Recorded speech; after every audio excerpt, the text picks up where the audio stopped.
And outsourcing jobs has been a hot-button political issue in the USA for at least a decade now. Credit card companies like American Express are now making plans to bring jobs back to U.S. shores in response to customer concerns. But outsourcing is undergoing some dramatic changes and reflects a shift in the U.S.-India business relationship. Ryntjes reports.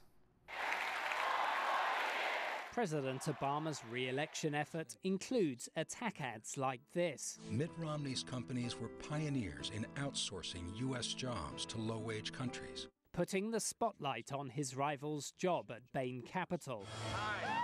Republicans allege the president's poor performance in U.S. job creation is the real reason for stubbornly high unemployment.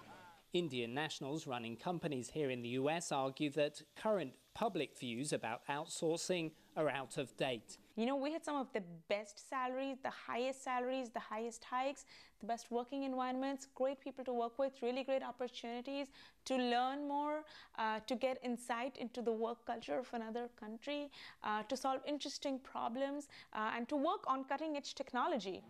Some Indian companies are now even outsourcing jobs to the US, according to Indian tech entrepreneur P.V. Bokasam, who's spent 2 decades at the top of his industry here. A lot of the Indian outsourcing companies are finding a very severe shortage of really good talent in their home countries.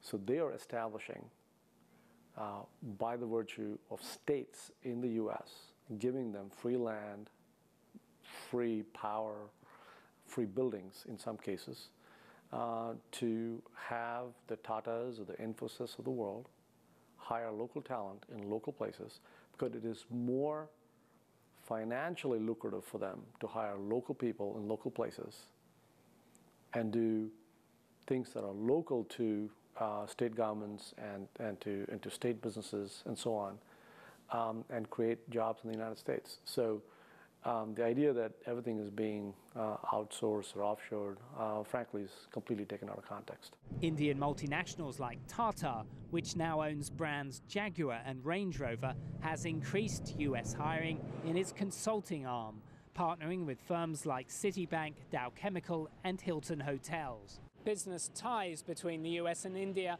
are becoming increasingly complex and interconnected, a pattern which will only increase as US firms seek to take advantage of rapidly increasing domestic consumption in India. Ryntjes, CCTV, Washington.